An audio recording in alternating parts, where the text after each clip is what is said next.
I want to go back to the phone lines, talk to Matthew in Monroe City, Missouri. Hi, Matthew. Hello, Hank. Thanks for taking my call. My pleasure. My question, I guess, is about the history of the church. My just brief understanding, just kind of glossing over it, is 1,000 years we had one church. About, I think it was 1050. They're split between Eastern and Western Orthodox. And then 500 years later or so, we had the Reformation. And now I think I've heard estimates of we have about 28,000 denominations. That may not be exactly correct, but my question for you is, what is the justification for actually splitting or creating a new church versus actually reforming the one that there was a problem with in the first place? Yeah.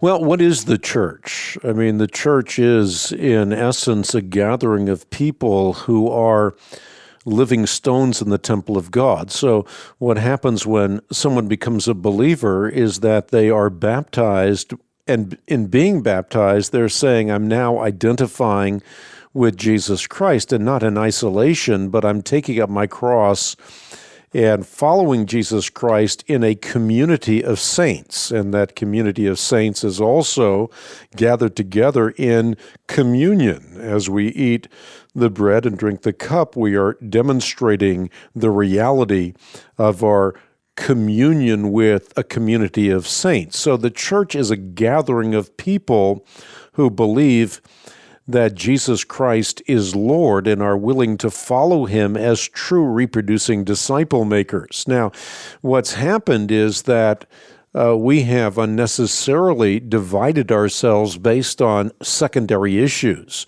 when in reality we should stand shoulder to shoulder with respect to those essentials that form the line of demarcation between the kingdom of Christ and the kingdom of Caesar, or even the kingdom of the cults. So the denominations are typically a function of secondary issues, and I say typically in that it's not always the case, but in the broadest sense of the word, it is those people that have a different ecclesiology or a different eschatology, different modes of baptism, and it is these secondary issues that divide people, and I would say unnecessarily, but these are distinctives that Christians have, and I think this is because there are many things in the Scripture that are plainly hard to understand. There are so many great Christian minds that debate ecclesiology, church government, and have very, very strong opinions and believe that their opinions are thoroughly biblical in nature. And as a result of that, they have a division among themselves. But ultimately, we are united as one body around the essentials of the historic Christian faith, the main and the plain things, if you will. Yeah, I can agree with almost everything you said, or maybe everything you said.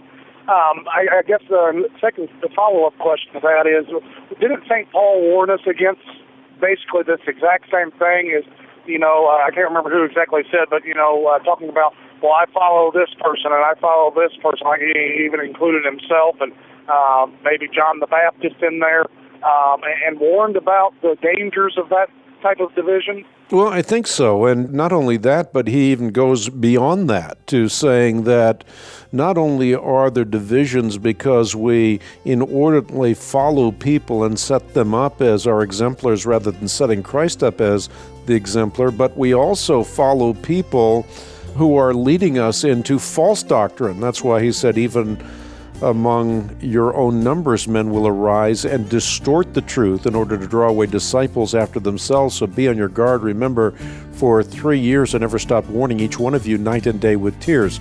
So there's a division unnecessarily based on following personalities that you rightly point to in concert with Paul in Scripture, but also the problem of following those who are leading us away from essential Christian doctrine. So it's not just secondary issues or personality issues, but it has to do with pertinent doctrinal issues from an essential Christian perspective.